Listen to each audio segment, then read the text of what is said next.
கர்த்தருடைய நாமத்துக்கு மகிமை உண்டாவதாக. May glory be to the name of the Lord. நம்முடைய தியானத்துக்காக அப்போஸ்தலனாகிய பவுல் ரோமருக்கு எழுதின நிருபம் 8ஆம் அதிகாரம் 28வது வசனம் முதல் 34வது வசனம் வரையும் வாசி. For our meditation, let us open up our Bibles to the epistle written by Saint Paul unto Romans, chapter 8, verse 28 to 34, please. அன்றியும் அவருடைய தீர்மானத்தின்படி அழைக்கப்பட்டவர்களாய் தேவனிடத்தில் அன்பு கூறுகிறவர்களுக்கு சகலமும் நன்மைக்கு ஏதுவாக நடக்கிறது என்று அறிந்திருக்கிறோம். தம்முடைய குமாரன் அநேக சகோதரருக்குள்ளே முதற் பேரானவராய் இருக்கும் பொருட்டு தேவன் எவர்களை முன்னறிந்தாரோ அவர்களை தமது குமாரனுடைய சாயலுக்கு ஒப்பாய் இருப்பதற்கு முன்குறித்திருக்கிறார். எவர்களை முன்குறித்தாரோ அவர்களை அழைத்தும் இருக்கிறார். எவர்களை அழைத்தாரோ அவர்களை நீதிமான்கள் ஆக்கியும் இருக்கிறார். எவர்களை நீதிமான்கள் ஆக்கினாரோ அவர்களை மகிமைப்படுத்தியும் இருக்கிறார். இவைகளை குறித்து நாம் என்ன சொல்லுவோம்? தேவன் நம்முடைய பட்சத்தில் இருந்தால் நமக்கு விரோதமாய் இருப்பவன் யார்? தம்முடைய சொந்த குமாரன் என்றும் பாராமல் நம் எல்லாருக்காகவும் அவரை ஒப்பு கொடுத்தவர் அவரோட கூட மற்றெல்லாவற்றையும் நமக்கு அருளாதிருப்பது எப்படி? தேவன் தெரிந்து கொண்டவர்கள் மேல் குற்றம் சாட்டுகிறவன் யார்? தேவனே அவர்களை நீதிமான்கள் ஆக்குகிறவர். ஆக்கினைக்குள்ளாக தீர்க்கிறவன் யார்? கிறிஸ்துவே மரித்தவர், அவரே எழுந்தும் இருக்கிறவர், அவரே தேவனுடைய வலது பரிசத்திலும் இருக்கிறவர், நமக்காக வேண்டுதல் செய்கிறவரும் அவரே. ஆங்கிலத்தில் 33, 34 2 வசனத்தை வாசி. Who shall lay anything to the charge of God's elect? It is God that justifieth. Who is he that condemneth? It is Christ that died, yea, rather that is risen again, who is even at the right hand of God, who also maketh intercession for us. கர்த்தருக்கு ஸ்தோத்திரம். Praise the Lord. இந்த வேத வசனங்கள் சில கேள்விகளோடு நம்மை சந்திக்கிறதை நாம் பார்க்கிறோம். We understand this scriptural portion is placing certain questions before us. தேவனால் தெரிந்து கொள்ளப்பட்ட ஒரு கூட்டத்தை குறித்து வாசித்ததான வேத வசனங்கள் நமக்கு காட்டிக் கொடுக்கிறது. The Bible verses which we just now read down, it speaks about one group of people. அந்த கூட்டத்துக்காக தேவன் நிற்கிறார். But God standeth for the cause of this group which is standing அந்த for him. கூட்டத்துக்காக கர்த்தராகிய இயேசு மரித்தோரிலிருந்து எழுந்தார். And for that cause of that standing members, God has risen from his death. அந்த கூட்டத்துக்காக இயேசு மரித்தார். And for that group only Jesus Christ died. மரித்தோரிலிருந்து எழுந்த கிறிஸ்து அந்த கூட்டத்துக்காக பரலோகத்துக்கு எழுந்தருளி பிதாவுடைய வலது பார்சத்திலே வீற்றிருக்கிறார். For that group of people, Jesus Christ after his death God resurrected and has gone to the far above heaven. அந்த கூட்டத்துக்காக அவர் பரிந்து பேசுகிறார். And for that group he makes intercession. தேவனால் தெரிந்து கொள்ளப்பட்ட இந்த கூட்டத்தாரை குற்றம் சாட்டுகிறவன் யார்? And now who can lay accusation against the chosen people of God? கர்த்தருக்கு ஸ்தோத்திரம். Praise the Lord. இப்படி ஒரு கூட்ட ஜனத்தை குறித்தும் அவர்களை குறித்து தேவனுடைய மனதில் இருக்கிறதான நோக்கத்தை குறித்தும் அந்த ஜனத்துக்காக தேவன் யுத்தம் செய்து கிரியை செய்கிற விதங்களை குறித்தும் இந்த வேத வசனங்கள் தெளிவாக நமக்கு காட்டிக் கொடுக்கிறது. Very lucidly this scriptural portion speaks as to what are the people those are standing for the cause of the Lord and as to how God is going to salvage them and wage the battles on their behalf. இந்த கூட்டத்தார் தேவனுடைய அநாதி தீர்மானத்தின்படி அவரால் அழைக்கப்பட்டவர்கள். This group of people are being called or invited by the Lord by the everlasting plan of God. அவரால் தெரிந்து கொள்ளப்பட்டவர்கள். And they are chosen of the Lord. அவரால் நீதிமான்களாக்கப்பட்டவர்கள். And they are being justified of the Lord. அவரால் மகிமைப்படுத்தப்பட வேண்டியவர்கள். And they got to be glorified because of him. இவர்களுக்கு என்ன நடந்தாலும் அதெல்லாம் நன்மையாகவே நடக்கும். Whatsoever is going to take place in the life of this group of people, it must be for their good. இந்த ஒரு குறிப்பிட்ட இந்த கூட்டத்தாருக்கு விரோதமாக எந்த இருள் வந்தாலும் அது அவர்கள் பக்கத்துல வரும்போது அது வெளிச்சமாக மாறி அவர்களுக்கு நன்மையாக காணப்படும். As this group is standing forth, any type of darkness when it's trying to overcome them, but as it approaches them, it shall be transformed into great light. 1979 வருடத்தில் நான் சிதம்பரத்தில் ஊழியம் செய்து கொண்டிருந்தேன். I was doing the service unto the Lord in 1979 at Chidambaram. அந்த சந்தர்ப்பத்தில் இங்கே ஏற்கனவே ஊழியம் செய்து கர்த்தருக்குள் தன்னுடைய ஓட்டத்தை வெற்றியோடு முடித்திருக்கிற பாஸ்டர் பெஞ்சமின் பன்ருட்டியில ஊழியம் செய்து கொண்டிருந்தார். During my time there, Pastor Benjamin, who has finished his ministry right in this place, he was serving the Lord there. ஒரு முறை ஞாயிற்றுக்கிழமை மாலை ஒரு ஓப்பன் ஏர் கூட்டம் நடத்தி கொண்டிருந்தார். And he was making a evening time open air meeting on Sunday. அப்பொழுது கூட்டம் நடத்தி கொண்டே இருக்கும்போது திடீரென்று ஒரு குடிகாரன் பக்கத்தில் இருந்ததான ஒரு சோடா விற்கிற அந்த கடையிலிருந்து ஒரு சோடா பாட்டிலை எடுத்துக்கொண்டு வந்தார். And a drunkard in the evening time during this meeting, he brought one soda bottle with him and he came to the meeting. அதை எடுத்துக்கொண்டு வேகமாக வந்து இவரை அடிக்க வருகிறது போல வேகமாக இவருக்கு முன்பாக அந்த பாட்டிலை எடுத்துக்கொண்டு வந்தார். And he brought the soda bottle, although he wanted to charge it by throwing that bottle upon him. பக்கத்துல வந்த உடனே அந்த பாட்டிலை எடுத்து திறந்து இதை குடித்துவிட்டு நன்றாக பேசு சாமி என்று கொடுத்துவிட்டார். And when he came very closer, but he opened the soda bottle and Swami, please drink this and give a good message. ஒருவேளை அடிக்கிறதுக்காக பாட்டில் அடிக்கிறதுக்காக வந்திருக்க கூடும். And he must have come over there even with some other intention. எல்லாரும் பயந்து கொண்டிருந்தார். When all people were so afraid. ஆனபடியால் பக்கத்துல வரும்போது அதே சோடா பாட்டில் குடித்துவிட்டு இன்னும் ஊக்கமாய் பேசுவதற்கு ஊக்குவிக்கிற பாட்டிலாக மாறிவிட்டது. This soda bottle who was to be thrown upon him, but when it came to the close proximity, it was offered to him so that he must make the sermon beautiful. கர்த்தரிடத்தில் அன்பு கூறுகிறவர்களுக்கு சகலமும் நன்மைக்கு ஏதுவாக நடக்கிறது.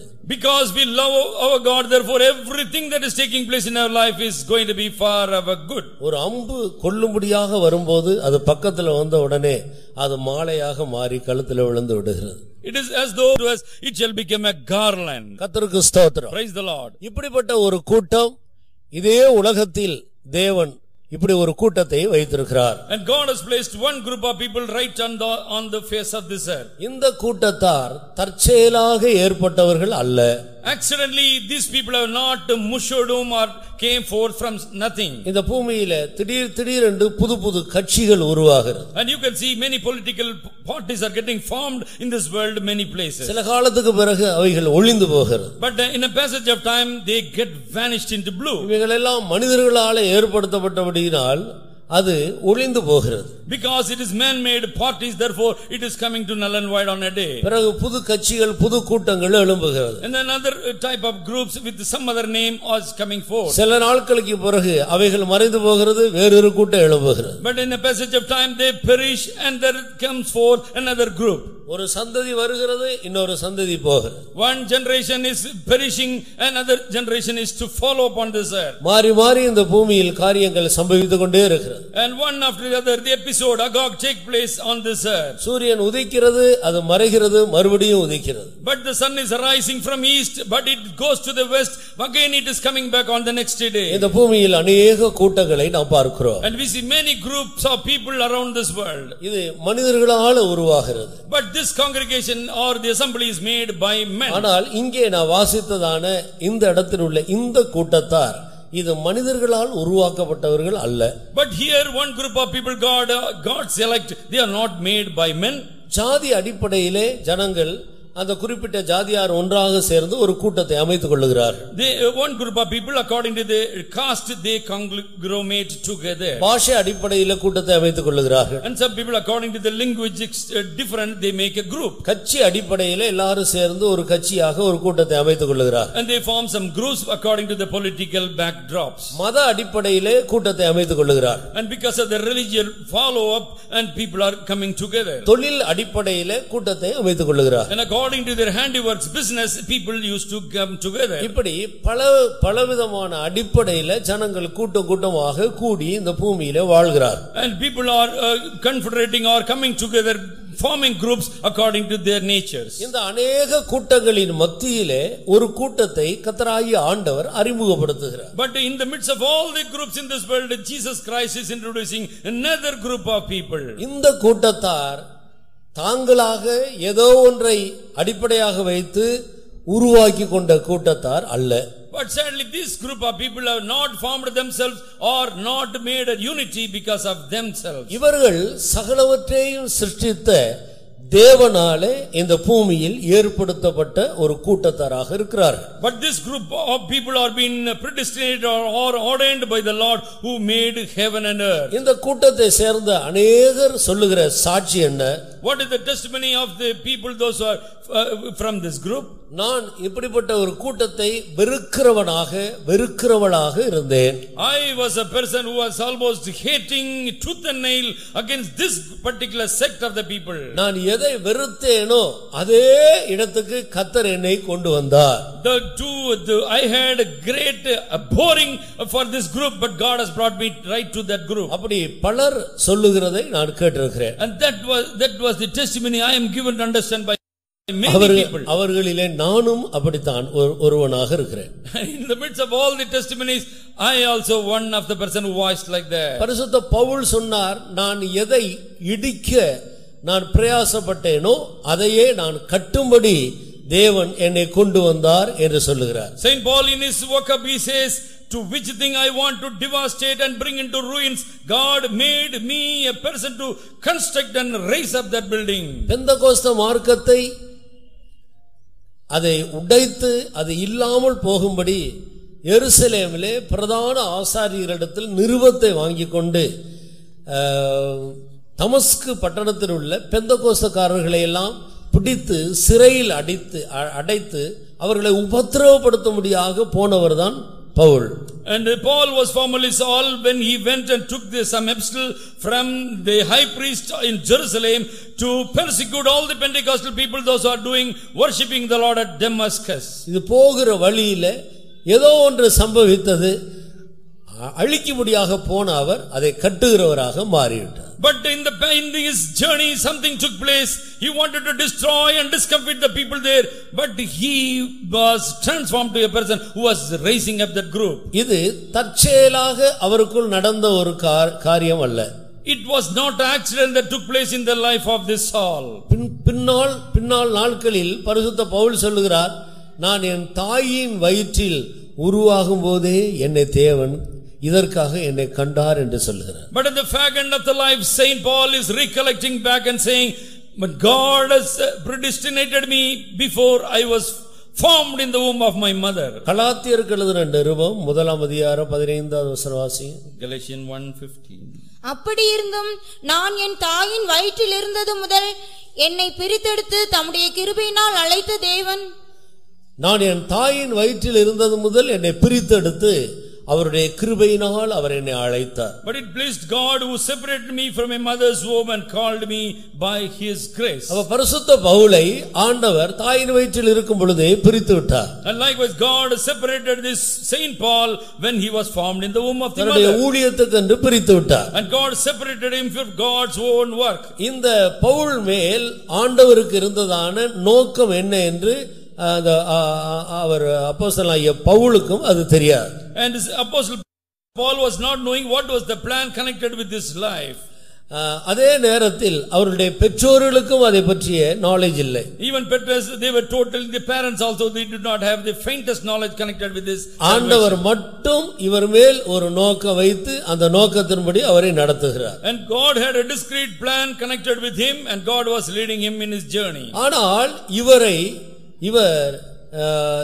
ஆண்டவர் இயேசு கிறிஸ்துவோடு சேர்ந்து அவருடைய வேலையை இவர் தீவிரமாய் செய்துவிடக் கூடாது என்பதற்காக அவரை ஆரம்பத்திலே பிசாசு தன்வசப்படுத்தி அவன் தன்னுடைய காரியத்தை செய்யும்படியாக இந்த பெந்தகோஸ்து மார்க்கத்தை அழிக்கும்படியாக சாத்தான் சில காலம் வரைக்கும் பரிசுத்த பவுலை எடுத்து உபயோகப்படுத்திக் கொண்டிருக்கிறார். But strangely here we see Saint Paul was mightily captivated by the devil, so that he must not do the service of the Lord, but he must be a tormentor or persecutor of the Pentecostal realm.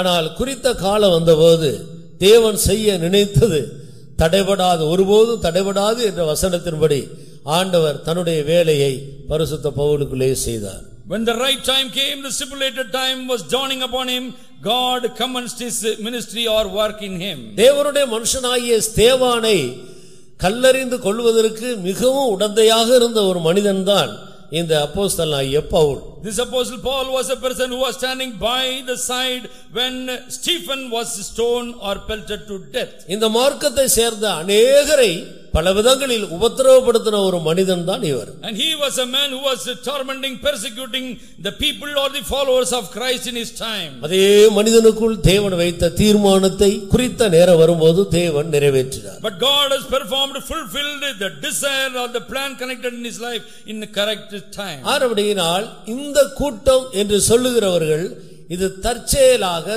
தாங்களாக வந்தவர்கள் அல்ல.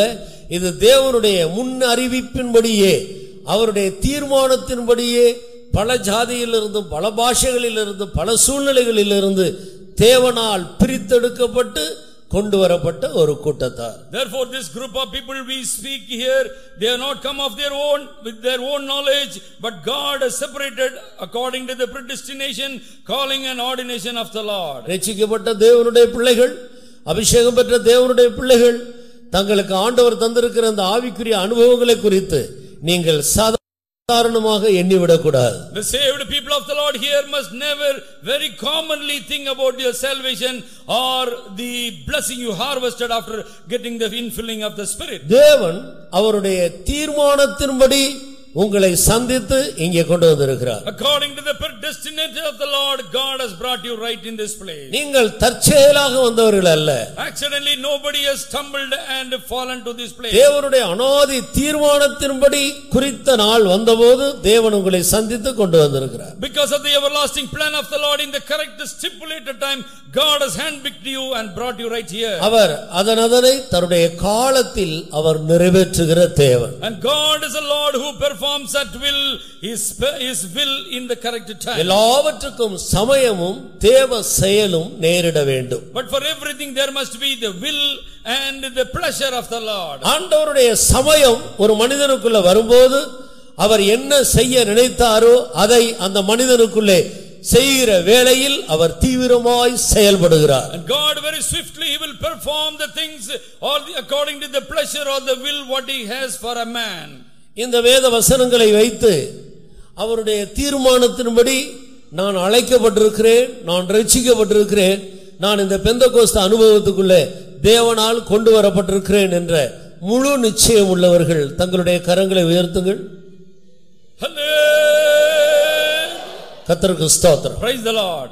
யாரோ சுவிசேஷம் சொன்னதுனால, எங்க அப்பா அம்மா இங்கே கொண்டு வந்ததுனால, இங்கே வர வேண்டும் என்று சொன்னதுனால நான் வந்திருக்கிறேன் என்ற எண்ணத்தை மாற்றி விடுங்கள். Today itself you put aside the thinking that because of the gospel of that person, because my father and mother dragged me here and I was baptized in waters, that you are brought to this group. இதே பெந்தெகோஸ்தையின் அனுபவத்தில் இருந்த பெற்றோர்கள் மிக கவனமாய் தங்களுடைய பிள்ளைகளை வளர்த்தாலும் சமயம் வரும்போது பெற்றோர்களுடைய எல்லா ஆலோசனைகளையும் தள்ளிவிட்டு கர்த்தருடைய வழியை விட்டு விலகி மிக மோசமான துன்மார்க்கராய் ஜீவித்துக் கொண்டிருக்கிற பெந்தெகோஸ்து பெற்றோர்களுடைய பிள்ளைகள் எத்தனை பேர் உண்டு? Empty number of people we can quote here. The Pentecostal parents very ardently they will raise up their words, but they are going into the world without giving any importance to the doctrines. ஆனபடியினால் நான் தற்செயலாக வந்தேன், என்னுடைய பெற்றோர்கள் இதில் இருந்ததுனால நான் இதில் இருக்கிறேன், என்னுடைய நண்பன் சொன்னதுனால வந்தேன், எங்களுடைய சொந்தக்காரங்க சொன்னதுனால வந்தேன் என்று அப்படி நீங்கள் எண்ணி விடாதீர்கள்.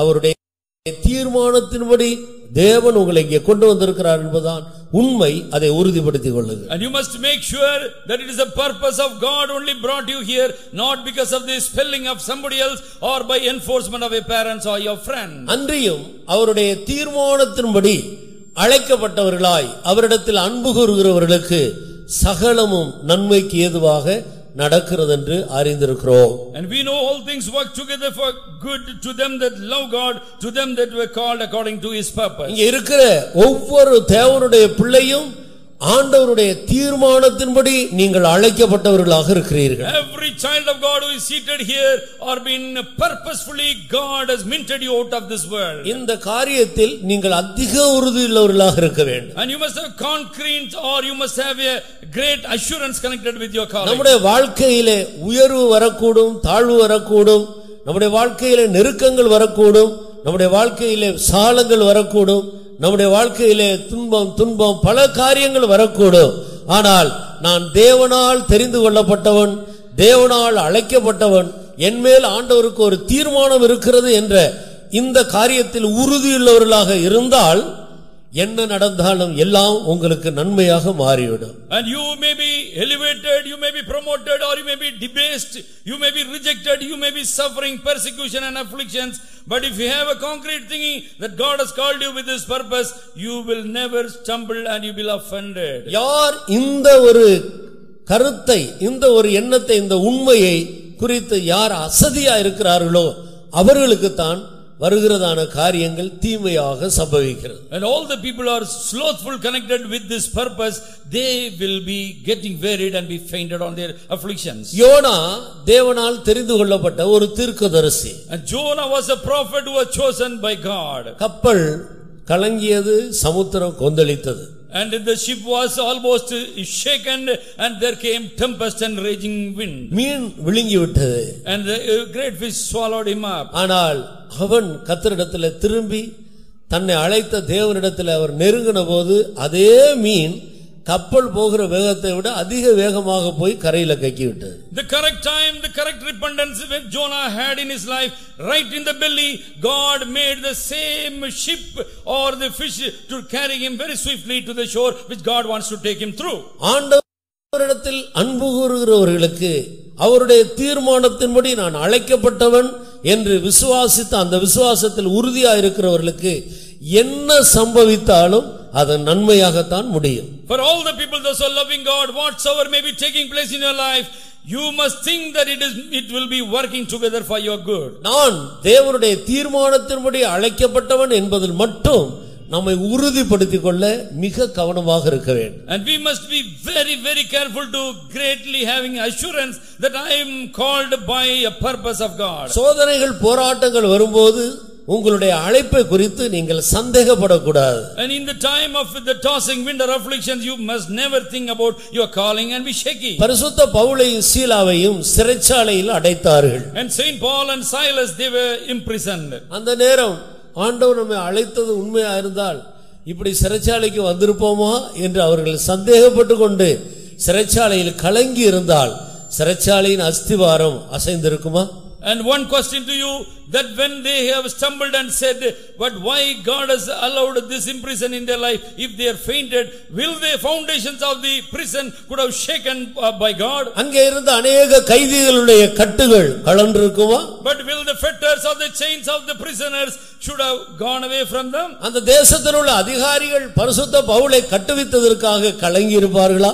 All the people, the council, the people in the authority, whether they were terrorized because of imprisoning Saint Paul. தேசம் முழுவதற்கும் ஒரு பெரிய அதிர்ச்சியான பரபரப்பான சம்பவமாக அது காணப்பட்டது. And this imprisonment is becoming or sending forth waves of terror to the people and the Lord. ஒரு பெரிய அழுகைக்கு காரணமாக வந்த இந்த சம்பவம் அநேகர் ஆனந்த களிப்புறுவதற்கு ஏதுவாக மாறிவிட்டது. It became a matter to have tears, but it became a source of blessings to very many in the city. சிறைச்சாலை காவல்காரரின் தலைவனும் குடும்பமும் அன்றைக்கு இரவு ஞானஸ்நானம் பெற்றார்கள். The very same night, the captain of the imprison or he of the guard was saved, all his families. இன்றைக்கு அநேகருடைய வாழ்க்கையில் சில சோதனைகள் போராட்டங்கள் வரும்போது தங்களுடைய அழைப்பை மறந்து விடுகிறார்கள், சந்தேகப்பட்டு விடுகிறார்கள். But when there is some afflictions or pain befalling in the life of people, they are doubting the integrity of God as well as the calling and election. நான் பயந்தது எனக்கு நடந்தது. And whatsoever I am afraid of, it is coming to pass in my life. நான் அஞ்சினது எனக்கு நேரிட்டது. Whatsoever I am afraid of, I am fearful, it has come to pass. ஆனபடியால் அவருக்கு யோபு இந்த சம்பவத்தை சொல்லுகிறார். Therefore this is the testimony of Job. அவருக்கு அப்படி நடக்க வேண்டும் என்பது தேவனால் வந்தது அல்ல. It is not because of God that this misfortune befell his life. தேவன் மேன்மையான பாதையில் நடத்தும்படி இப்படிப்பட்ட பாதையில கொண்டு போகும்போது அவர் சந்தேகப்பட்டு பயந்தபடியினால் அப்படி சம்பவித்தது. And God wants to bring him forth afloat amongst prosperity, but he doubted and had fear connected with God. கடந்த நாளில் நம்மில் அநேகருக்கு வந்ததான சில தீமைகள், கஷ்டங்கள், நஷ்டங்கள் அது தேவனால் வந்ததல்ல.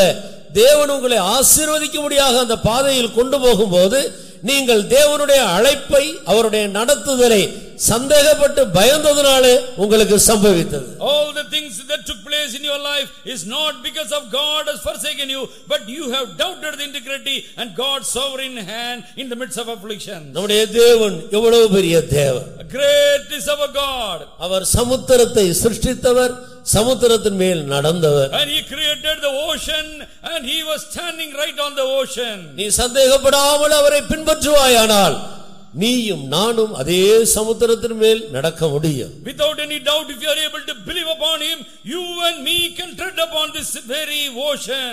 நாமோ அவருடைய தீர்மானத்தின்படி அழைக்கப்பட்டவர்கள். And we are called chosen according to God's own purpose. எத்தனை பேர் இதில் முழு நிச்சயம் உள்ளவர்களாக இருக்கிறீர்கள்? How many of us are going concrete evidently a proof for this? இந்த காரியத்தில் முழு நிச்சயம் எனக்கு உண்டு என்று எத்தனை பேர் தைரியமாய் தேவ சமூகத்தில் கம்பீரிக்கக்கூடியவர்களாக இருக்கிறீர்கள்? How many are able to accompany and say that I am very majestically saying this is the purpose for which God has called me? Hallelujah! நீ போட்ட அல்லேலூயாவை நம்ப முடியல. Yes, it is unbelievable the voice that came. இதை கேட்டுக்கொண்டிருக்கும் பொழுதே இந்த அல்லேலூயா என்ற சத்தம் உங்களுடைய விசுவாசத்தின் இருதயத்திலிருந்து உங்களை மீறி பொங்கி எழும்ப வேண்டும். And when you listen to such the sermon, that faith must be coming out as the voice of hallelujah from your mouth.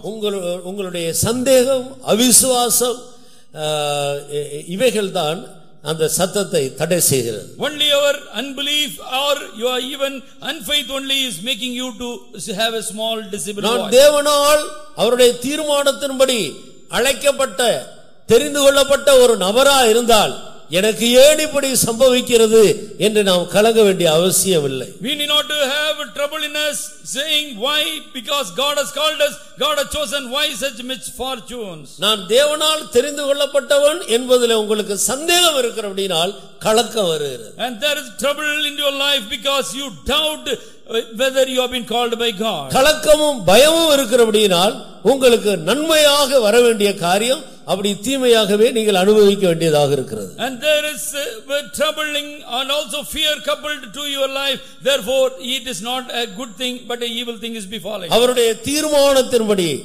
அழைக்கப்பட்டவர்களுக்கு சகலமும் நன்மைக்கு ஏதுவாக நடக்கும். For all things work together for good to the people those who have been called by God. நான் அவருடைய தீர்மானத்தின்படி அழைக்கப்பட்டவன் என்று எத்தனை பேர் உறுதியுள்ளவர்களாக இருக்கிறீர்கள்? How many are having assurance I am been called by the Lord? ஹல்லேலூயா! ஆரம்படினால் உனக்கு ஒரு தீமையும் சம்பவியாது. Therefore no evil shall befall your life. ஒரு வல்லமையும் உன்னை மேற்கொள்ளாது. No power shall prevail against your life. ஒரு துக்கமும் உன்னை மேற்கொள்ள முடியாது. No tears will make you crestfallen. ஒரு மனிதனும் உன்னை மேற்கொள்ள முடியாது. No man can prevail against your life. ஒரு ராஜ்யம் உனக்கு விரோதமாக எழும்பினாலும் நீ ராஜ்யத்தை கீழ்ப்படுத்துவாய், ராஜ்யத்தை ஜெயிப்பாய், ராஜ்யம் உன்னை ஜெயிக்காது. Many kingdoms may be coming against you, you shall subdue the kingdom, you shall be prevailing against the kingdom, you shall be always above. தானியேலுக்கு விரோதமாய் ஒரு தேசமே எழும்பி வந்தது. One nation stood up against Daniel. கடைசியாக தேசம் கீழ்ப்பட்டது, தானியேல் அதற்கு மேற்பட்டு போனார். At last the Daniel could subdue the kingdom and he was high above all the kingdom. எஸ்தருக்கு விரோதமாய் ஒரு ராஜ்யமே எழும்பி யூத குலத்தை அழிக்க எழும்பினது. கடைசியாக அழிக்க எழும்பினவர்கள் அழிக்கப்பட்டார்கள், இந்த குலமோ உயர்ந்து நின்றது. One group of nation was rising up against Esther as well as against the Jewish nation, but they could subdue the kingdom and she was above everything. உனக்கு விரோதமாய் உருவாக்குகிற சத்துரு உருவாக்குகிற அதே தூக்கு மரம் அதே சத்துருவுக்கு அது தூக்கு மரமாக மாறும், உனக்கோ அது ஒரு பெரிய ஆசீர்வாதமாய் மாறும். And all the hanging things that we made or crafted against you, that shall be made for your enemy. எந்த சிங்க கவி தானியேலை அழிக்க உருவாக்கப்பட்டதோ அதே சிங்க கவி தானியேலை அழிக்க உருவாக்கப்பட்டவர்களை கொன்று போட்டது. And the same lion's den which wanted to devour Daniel, and they, because of the confederation and all the people those who were confederated, they were put in the lion's den. எந்த அக்கினி சூளை Shadrach Meshach Abednego என்ற இந்த தேவனுடைய மனிதர்களை அழிக்கும்படியாக பட்சிக்கும்படியாக ஏற்படுத்தப்பட்டதோ அதே அக்கினி சூளை அவர்களை கொண்டு போய் அக்கினியிலே வீசினவர்களை பட்சித்து போட்டது. And the flame of fire, vehement fire, who could devour the people, those who were casting Shadrach, Meshach, Abednego into the fire. நீ தேவனால் தெரிந்து கொள்ளப்பட்ட ஒரு நபர், ஆண்டவர் அவருடைய இரத்தத்தால் என்னை கழுவி என்னை அழைத்து அபிஷேகம் பண்ணி அவர் என்னை நடத்துகிறார் என்பதில் நீ உறுதியாய் இருந்தால் இந்த பூமியில் ஒரு வல்லமையும் உன்னை மேற்கொள்ளவே முடியாது. You are a called person of the Lord, chosen of the Lord. If you have assurance that God has called you, no power on the earth can prevail against you. நான் ஒவ்வொருவரும் எங்கெங்கேயோ எப்படியோ பிறந்து வளர்ந்த நபர்கள். And we are all individually, we were hailing from some of the stocks, some of the nation, from some of the families. சில வருடங்களுக்கு முன்பு நம்மை நாம் நிதானித்து பார்க்கும்போது நாம் எல்லாரும் யாரோ எங்கெங்கேயோ எப்படிப்பட்டவர்களாக இருந்தோம், நமக்குள் யாதொரு அறிமுகமும் நமக்கு இல்லை. And in the days of yore, if you look back to your calendar, you can see we are totally unknown entities and we were not knowing each other. ஆனால் குறித்த நேரம் வரும்போது தேவன் செய்ய நினைத்தது நமக்குள் நிறைவேற ஆரம்பித்தது. But in the stipulated time, whatever God has purposed in us, it came to a fulfillment. அவருடைய தீர்மானத்தின்படி நானும் நீங்களும் அழைக்கப்பட்டோம் என்பதை நிறைவேற்றக்கூடிய வெளிப்படுத்தப்பட வேண்டிய ஒரு நேரத்தை கர்த்தர் நமக்கு தந்தார். And God has offered us a time in which God wants to vividly express, this is the purpose for which I have called you. அந்த ஒரே இரத்தத்தால் கழுவப்பட்டோம். And we were all washed together by the blood of the same man. அந்த ஒரே ஆவியால் தாகம் தீர்க்கப்பட்டோம். And we were all quenched all our thirstiness because of the same Spirit. அந்த ஒரே தேவன் நம் எல்லாருக்கும் தேவனாக வெளிப்பட்டார். The same real one God has become God for all of us. நாம் எல்லாரும் இந்த ஒரே கோலின் கீழ் ஒரே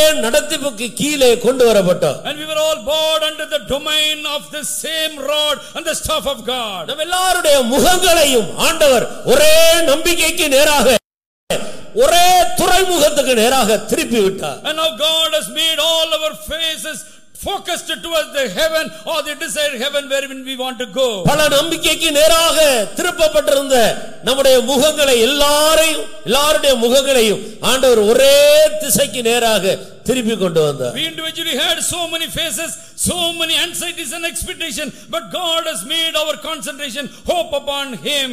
நாம் தேவனால் தெரிந்து கொள்ளப்பட்டவர்கள். For yes, we are called of the Lord. நாம் தேவனால் அழைக்கப்பட்டவர்கள். And we are chosen of the Lord. நாம் அவருடைய தீர்மானத்தின்படி வேறு பிரிக்கப்பட்டவர்கள். And we were all together separated for a divine purpose. இது உண்மை என்று எத்தனை பேர் இன்னும் உறுதிப்படுத்திக் கொள்கிறீர்கள்? How many are big? Hallelujah!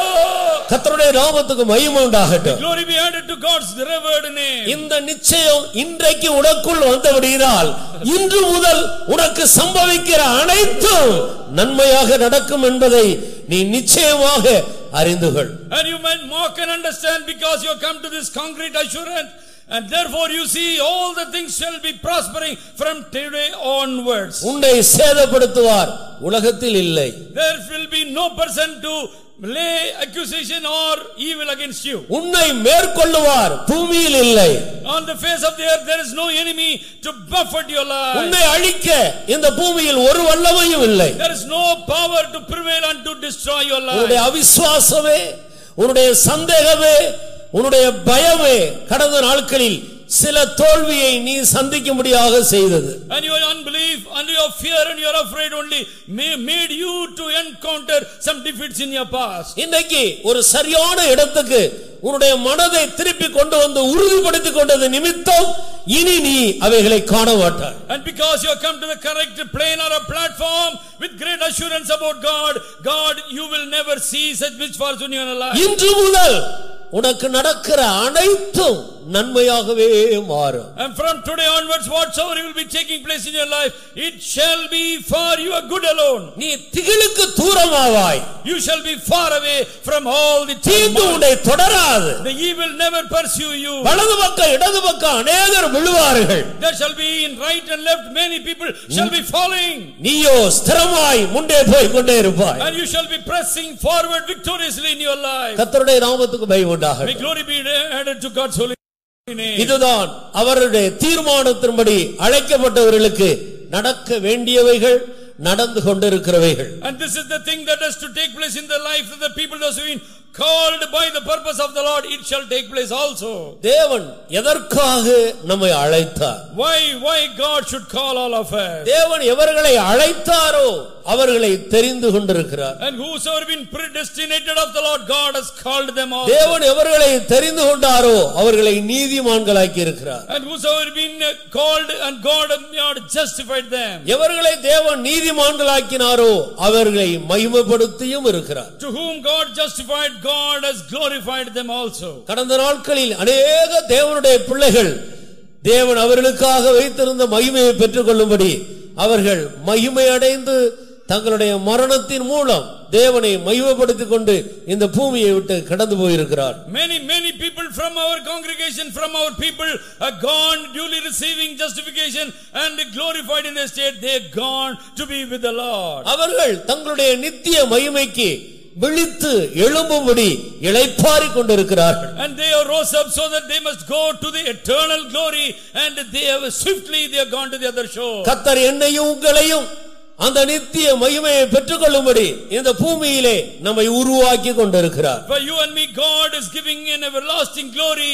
For that God is modeling us right on this. ஒருவேளை மரித்தோரிலிருந்து உயிர்த்தெழுகிற அனுபவம் இல்லாவிட்டால், உயிரோடு இருந்தால் மறுரூபமாகிற அனுபவம், இந்த ரெண்டில் ஒன்றை நாம் சந்திப்போம். We might die and be having a resurrected body, or else if you are alive we shall be transfigured, and we shall have either of these two experience in us. இதற்காக தேவன் இந்த பூமியிலே நம்மை வைத்திருக்கிறார். And for this cause only God has placed right on this earth. அந்த நோக்கம், நம்மை மகிமைப்படுத்துகிற அந்த நோக்கம் நம்மிலே நிறைவேறும்படியாக இந்த பூமியில் தேவன் வைத்திருக்கிறார், நம்மை நடத்தி கொண்டிருக்கிறார். And for that purpose of glorifying us, God has placed us on this earth, and God is subjecting us to His glory. இதிலே முழு நிச்சயத்தோடு இருங்கள். And we have a concrete assurance connected with this. பல அலைகள், பல வெள்ளங்கள் புரண்டு வரும்.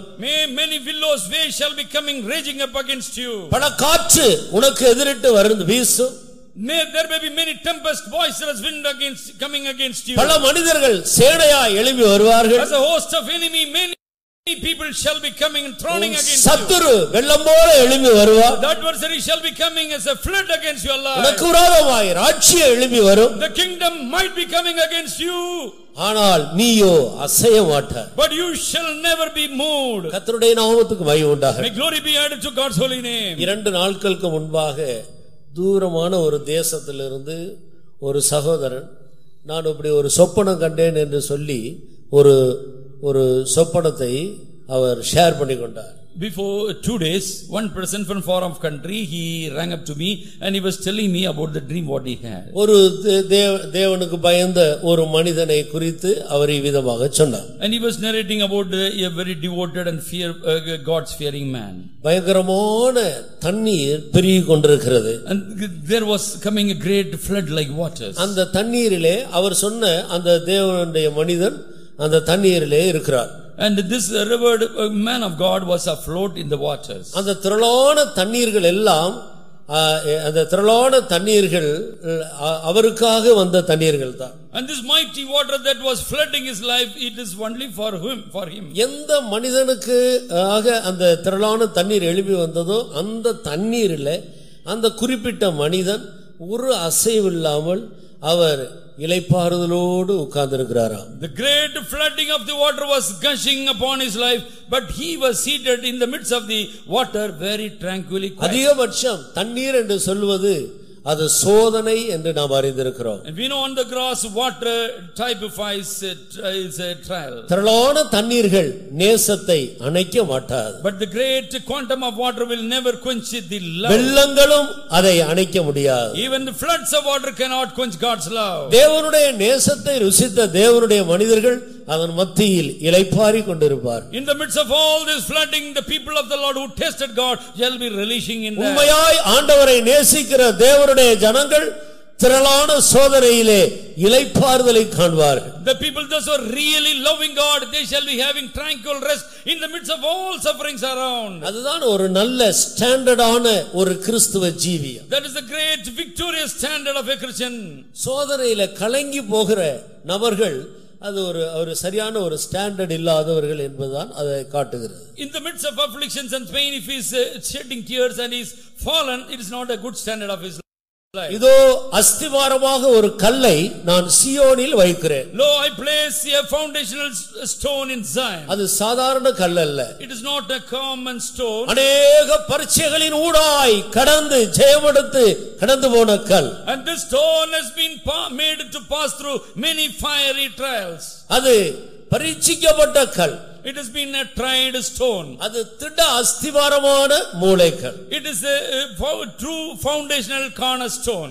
இப்போது அது அங்கே மூலைக்கல்லாக சீயோனிலே போடப்பட்டிருக்கு. And this has been placed in Zion as a cornerstone. இந்த கல்லின் மேல் அநேக பரீட்சைகளின் ஊடாக கடந்து போய் எல்லாவற்றையும் ஜெயித்த இந்த கல்லின் மேல் விசுவாசம் வைத்து ஜீவிக்கிறவர்கள் பதறான். And all the people those are trusting upon this the fiery or this established stone shall never be in haste. அப்படியானால் ஒரு கிறிஸ்தவனுடைய வாழ்க்கையிலே பதஷ்டம், நடுக்கம், பயம் எப்பொழுது வருகிறது? Therefore, if it is the case, why must be a fear or trembling coming forth in the life of a Christian? எப்பொழுது இந்த கல்லின் மேல் உள்ள விசுவாசத்தை ஒரு கிறிஸ்தவன் இழந்து போகிறானோ அப்பொழுதுதான் அவனுக்குள்ளே பதஷ்டம் உண்டாகும். The time he is losing the confidence or his hope upon this law in the stone, that time he is in a haste. அப்பொழுதுதான் அவன் பதறி போகிறான். And that time he is swiftly running hither thither. அப்பொழுதுதான் அவன் கலங்கி போகிறான். And now he is sore afraid, he is troubled. இந்த பயத்து நிமித்தம், கலக்கத்து நிமித்தம் தான் வியாதிகள், கஷ்டங்கள், பிரச்சனைகள் வரும்போது அநேகர் மனிதர்களை நாடி போய் விடுகிறார். And during this troubled season only many people are now seeking after the help and they go as a slave to people. உன் தேவனாகிய கர்த்தர் மேல் உனக்கு இருக்கிற விசுவாசத்தை நீ இழந்து போனாய். Because you lost the confidence what you had upon your God in your life. நீ விசுவாசத்தை நஷ்டப்படுத்தி விட்டாய். You have frustrated the hope of your God. உனக்கு வந்த போராட்டத்தில் நீ நல்ல போராட்டத்தை போராடவில்லை. And you did not have a good fighting in the fight offered unto you. நீ விசுவாசத்தை இழந்து போய்விட்டாய். You have given up or lost your faith. கர்த்தருக்கு ஸ்தோத்திரம். Praise the Lord. ஆனால் ஆண்டவர் என்னையும் உங்களையும் உயிரோடு வைத்திருக்கிறபடியால், and because God has placed you and me alive on this earth, இழந்து போன எல்லாவற்றையும் நாம் திரும்ப பெற்றுக்கொண்டு தைரியமாய் முன்னேறி ஜெயிப்பதற்கு ஒரு சந்தர்ப்பத்தை கொடுத்து இந்த பூமியில வைத்திருக்கிறார். and God is giving another opportunity so that we must be restoring back all the experience lost. We must perform victoriously. ஒரு படிக்கிற மாணவனை எடுத்துக்கொள்ளுங்கள். Consider a student. அவன் பரீட்சையில fail ஆகிவிட்டான். Suppose he is failing in an exam. முதல் முறை அவன் fail ஆனதை கண்டு அவன் சோர்ந்து போய் அதைரியப்பட்டு இனி எப்படி எல்லாருக்கும் முன்பாக நாம் தலையை காட்டுவது என்று சொல்லி தற்கொலை பண்ணி கொண்டான் என்று வைத்துக் கொள்ளு. Suppose first time he was unable to see all his contemporaries and colleagues and he is committing a suicide.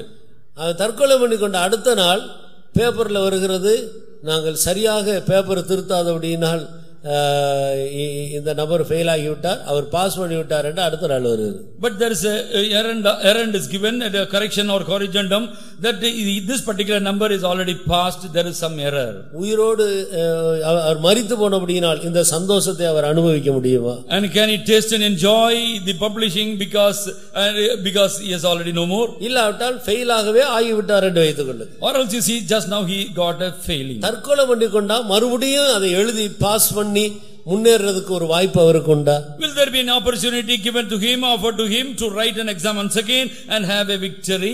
உயிரோடு இருந்தால் மறுமுறையும் எழுத ஒரு சந்தர்ப்பம் உண்டு. Suppose he is alive, he can again walk back to the exam hall and write an exam. பலமுறை எழுதி வெற்றி பெற்றவர்கள் உண்டு. And many people thus have written many times and they mark the pass. கர்த்தருக்கு ஸ்தோத்திரம். Praise the Lord. ஆனபடியால் நான் ஸ்கூல்ல படிக்கிற நாள்ல சரித்திர புஸ்தகத்திலே கஜினி முகமதா அப்படின்னு ஒருவன் 17 முறை படையெடுத்து இந்தியாவை ஜெயிச்சதாக நான் படிச்ச ஞாபகம் இருக்கு. சரிதானே நான் சொல்றது?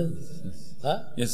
கர்த்தருக்கு ஸ்தோத்திரம். Praise the Lord. In history we could see one person is losing 17 times. உயிரோடு இருந்தபடியினால் 17 முறை சண்டை போட்டு 17வது முறை ஜெயம் எடுத்துட்டு. This Gajani Muhammad is waged the battle for 17th time and he conquered the victory. கிறிஸ்துவ வாழ்க்கையிலே சில தோல்விகள் உனக்கு சம்பவிக்க கூடும். In the Christian life you have to meet with many defeats. விசுவாசத்தை விட்டு விடாதே. Please do not give up the faith. கர்த்தருக்கு ஸ்தோத்திரம். Praise the Lord. நீ மறுபடியும் எழுவு. Once again you must rise up. நிச்சயமாக உனக்கு ஜெயம் உண்டு. Sure you shall receive the victory. நீ சோர்ந்து போகாதே. Don't be crestfallen. இந்த காலை வேளையிலே என்னை உன்னை தட்டி எழுப்பும்படி இந்த வேத வசனம் நமக்கு முன்பாக கொண்டு வரப்படுகிறது. This word of the Lord is brought before you in a platter so that you must be quick and right in this morning. இந்த வேத வசனத்தில் நம்மை தட்டி எழுப்பக்கூடிய ஆணித்தரமான ஒரு தேவனுடைய வார்த்தை எதுவாக இருக்கிறது? And this is the word of the Lord. Very concretely it is getting addressed to you.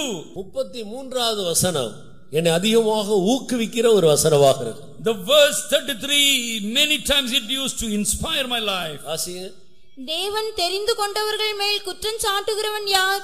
தேவனே அவர்களை நீதிமான்கள் ஆக்குகிறவர்.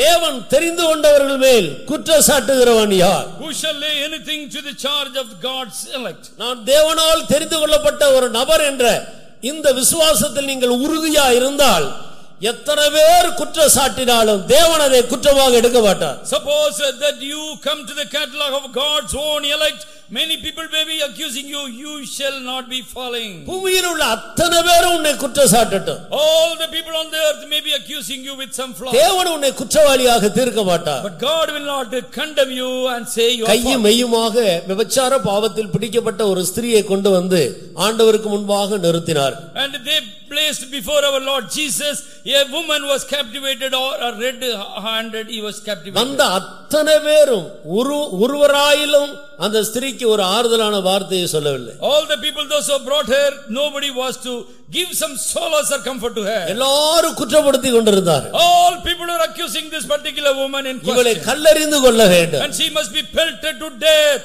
இப்படி எல்லாரும் வந்து குற்றப்படுத்தி கொண்டிருந்தார். All the people there were accusing this woman. ஆனால் ஆண்டவர் அவள் மேல் ஒரு நோக்கம் வைத்திருந்தார். But God had some separate plan connected his life. அவளும் தேவனால் தெரிந்து கொள்ளப்பட்டவர்களில் ஒருவளாக இருந்தாள். Because she was one amongst the chosen or elected people of God. எல்லாரும் குற்றப்படுத்தினார்கள். All people were condemning her. ஆனால் கிருபை என்ன சொன்னது? But what the grace was telling to her, நான் உன்னை குற்றவாளியாக தீர்க்கிறதில்லை. but I will not condemn you as a criminal. நீ போ, ஆனால் இனி பாவம் செய்யாதே. But go from here, sin no more in your life. அவளும் தெரிந்து கொள்ளப்பட்ட ஒரு கூட்டத்தில் ஒரு நபராக மாறிவிட்டார். This woman in question also became one of God's own elect. நான் தேவனால் தெரிந்து கொள்ளப்பட்டவன், நான் தேவனால் தெரிந்து கொள்ளப்பட்டவள் என்பதிலே நீங்கள் உறுதியா இருந்தால் ஒருவரும் உங்களை குற்றப்படுத்த முடியாது. And if you are having concrete evidence that God has elected you and chosen you, nobody can lay or claim upon you. குற்றம் சொல்லுகிறவர்கள் சொல்லிக்கொண்டே இருக்கட்டும். Let the accuser be going on upon you. ஆனால் தேவனுடைய குற்றவாளியாக தீர்க்க மாட்டார். But God will never accuse you of any flaws. அருமையான தேவனுடைய பிள்ளையே, O beloved child of God, தேவன் தெரிந்து கொண்டவர்கள் மேல் குற்றம் சாட்டுகிறவன் யார்? who shall lay anything to God's own elect? இந்த கால வேளையிலே நீ எப்படி இருக்கிறாய்? How are you right in this morning time? இந்த கால வேளையில் இந்த தேவனுடைய வார்த்தை நீ எப்படிப்பட்டவனாக உனக்கு காட்டிக் கொடுக்கிறது. And if this word of the Lord is addressing and pinpointing your life, in which manner? உன்னுடைய குற்றங்களை உனக்கு காட்டிக் கொடுக்கிறதா? Is it so the word of God is pinpointing some flaws? மற்றவர்கள் உன்னை பற்றி இப்படி எல்லாம் குறை சொல்லுகிறார்களே என்று உன்னை அதைரியப்படுத்தும்படியாக இந்த வேத வசனம் உனக்கு காட்டிக் கொடுக்கிறதா? Or this word of the Lord is accusing you that so many people are making so much of accusation against you? இல்லை, நீ தேவனால் தெரிந்து கொள்ளப்பட்ட ஒரு நபர், உன்னை யாரும் குற்றப்படுத்த முடியாது.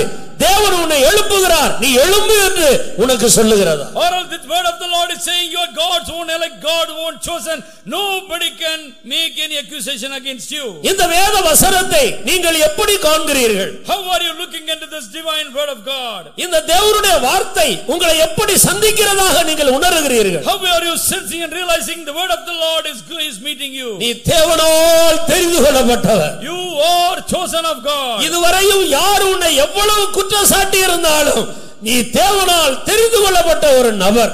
And although people may be making many false accusation against you, but you are chosen of God. நீ நஷ்டப்பட மாட்டாய். You shall not go astray. நீ தோல்வி அடைய மாட்டாய். You shall not meet defeat. இந்த கிறிஸ்துவ வாழ்க்கையில் நீ வீழ்ச்சி அடைய மாட்டாய். You shall not be stumbling and falling in your Christian race. தேவன் உன்னை தெரிந்து கொண்டிருக்கிறார். God has chosen you. நீ எழும்பு என்ற இந்த வார்த்தை உன்னை உயிர்ப்பிக்கிறது. The word of the Lord is quickening you, saying you be arisen.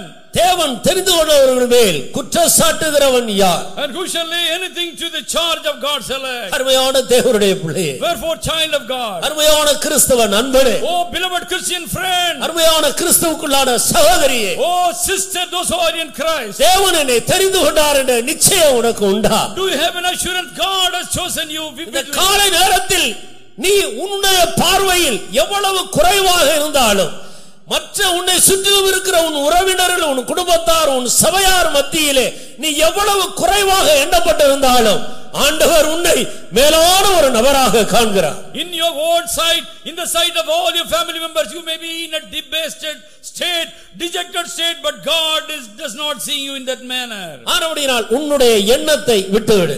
Therefore, let go your thinking, go away from your mind. உன்னை பற்றி உனக்கு இருக்கிற தாழ்வான மனப்பான்மையை விட்டு வெளியே வா.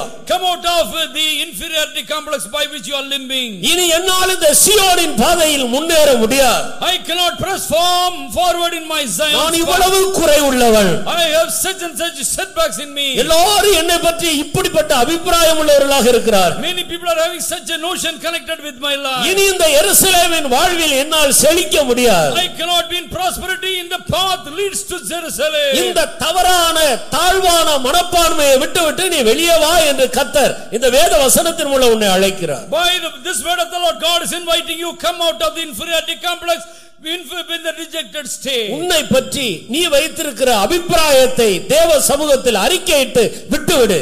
And renounce and confess all the inferiority complex what you have connected with your own life. அது தவறான ஒரு அபிப்பிராயம். It is a very wrong notion what you have connected with you. உன்னை பற்றி உன்னை சுற்றிலும் இருக்கிறவர்கள் உன்னுடைய சபையார் வைத்திருக்கிற அவ பேசுகிற அபிப்பிராயத்தை நீ மனதில் எடுக்காதே. Do not harbor the thing or accusation what your fellow men in the church they do against you. தேவனுடைய வார்த்தையை கனம் பண்ணு.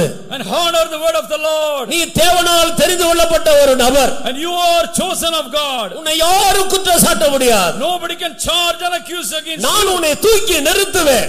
I have lifted you and established you. நான் உன்னை அழைத்தேன். I have called you. நான் உன்னை தெரிந்து கொண்டேன். I have chosen you.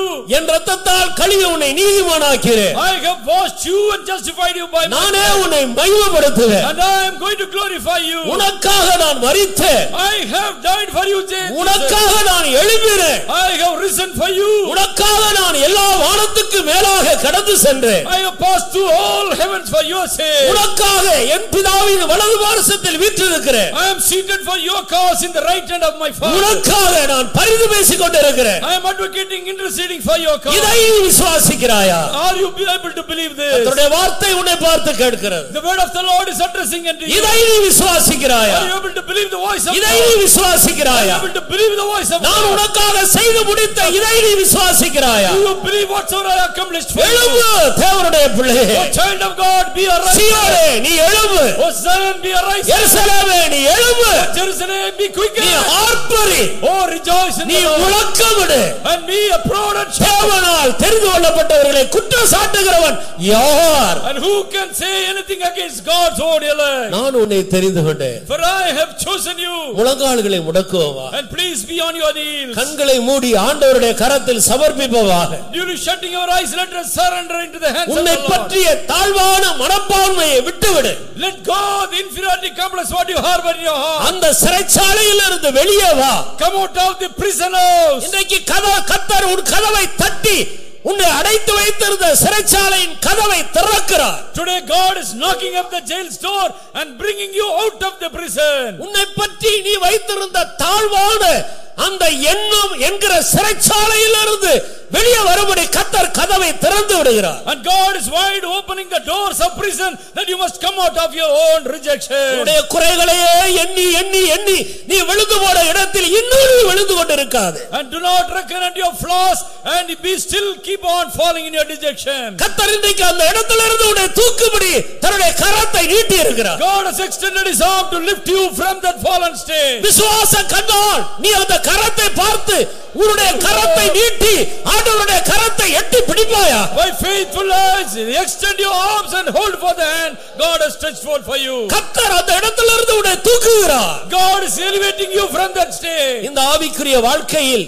இந்த விசுவாச மார்க்கத்திலே நீ சோர்ந்து போனாயோ, and in the victorious spiritual life whether you have fallen, அதைரியப்பட்டு போனாயோ, you are totally been discouraged, என் ஜெப ஆவி எல்லாம் என்னை விட்டு போய் விட்டது, இனி நான் எப்படி எழும்புவேன் என்று சொல்லுகிறாயோ, or are you saying my praying spirit has gone, how can I rise up? என்னுடைய பரிசுத்த ஜீவியத்தில் பாதிப்பு வந்து விட்டது, இனி நான் எப்படி முன்னுக்கு போவேன் என்று எண்ணுகிறாயா? There came a defilement in my holy life, how can I press forward in this race? நான் செய்த குற்றங்கள் மற்றவர்களுக்கு தெரிந்து விட்டது, நான் இனி எப்படி முன்னேற முடியும் என்று எண்ணுகிறாயா? Are you thinking all the things misgivings of my life is brought to the broad நீ light? ஒரு தேவனால் தெரிந்து கொள்ளப்பட்ட நபர் என்பதில் உறுதியாயிரு. And be assured that you are chosen of the Lord. உன்னுடைய பழைய நிலவரத்தை விட்டு எழும்பும்படி மனம் திரும்பு. And repent and come from your old fallen state. இன்றைக்கு உன்னுடைய மனதை மாற்றுகள். Today onwards transform your heart. இன்றைக்கு உன்னை குறித்து உனக்கு இருக்கிற தாழ்வான அந்த மனதிலிருந்து நீ திரும்பி வா. And today itself you repent from your dejected and என்னையும்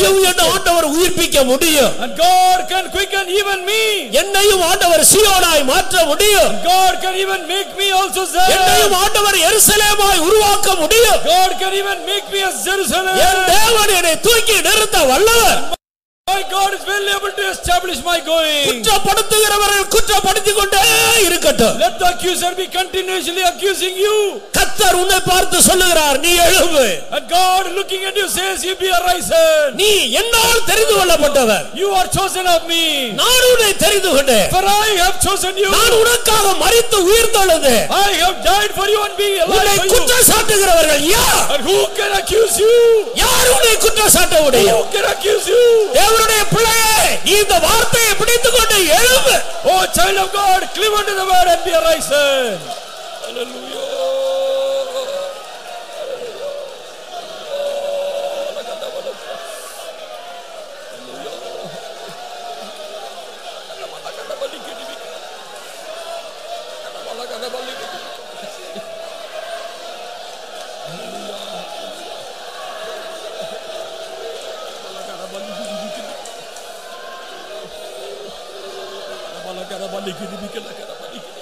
நீ திரும்பினதை கர்த்தர் காண்கிறார். God sees that you are repented. புதிய தீர்மானத்தோடு இனி என் தேவனுக்காக ஜீவிப்பேன் என்று திரும்பினதை, உன் மனதில் ஏற்பட்ட அந்த திருப்பத்தை ஆண்டவருடைய கண்கள் காண்கிறது. The eyes of the Lord was able to behold the repentance that came forth within your heart. இதன் விளைவு என்ன? What is the reward? நீ இழந்து போன ஜெப ஆவியை திரும்ப தருகிறார். The praying spirit has been restored back. நீ உடைத்து போட்ட விசுவாசத்தை மறுபடியும் ஆண்டவர் உனக்கு கொடுக்கிறார். The faith life is already given back to you.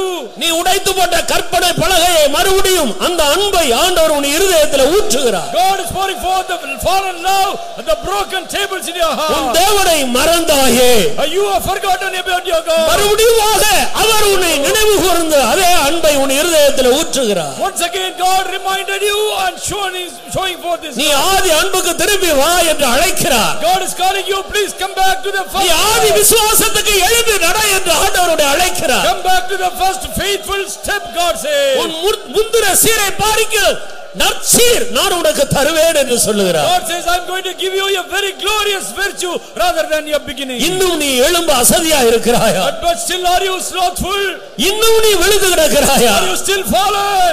இந்த வார்த்தை எனக்கு அல்ல என்று உன்னை ஒரு வல்லமை உன்னை பார்த்து சொல்லிக் கொண்டிருக்கிறது. What power is saying that this word is not for you? இந்த வார்த்தை உனக்கு அல்ல. This word is not addressing to you. இப்படி ஒரு வல்லமை உன்னோடு பேசி உன்னை அதைரியப்படுத்திக் கொண்டிருக்கிறது. One power is totally putting you in discouragement. கர்த்தர் உன்னை பார்த்து சொல்லுகிறார், இந்த வார்த்தை உனக்காகவே அனுப்பப்பட்டிருக்கிறது. But God said this word has been addressed unto you. இதை விசுவாசித்தால் என் மகிமையை நீ காண்பாய். If you are able to believe this, you shall see the glory. எழும்பு சபையே, நீ எழும்பு. Oh church, be arisen. Hallelujah. Idola rabakatuda bahayila bautuda valaria. Idola rabakatuda valaria baushida valaria. Idola bakatuda ila bautude. Shidala rabakatuda ila bautude.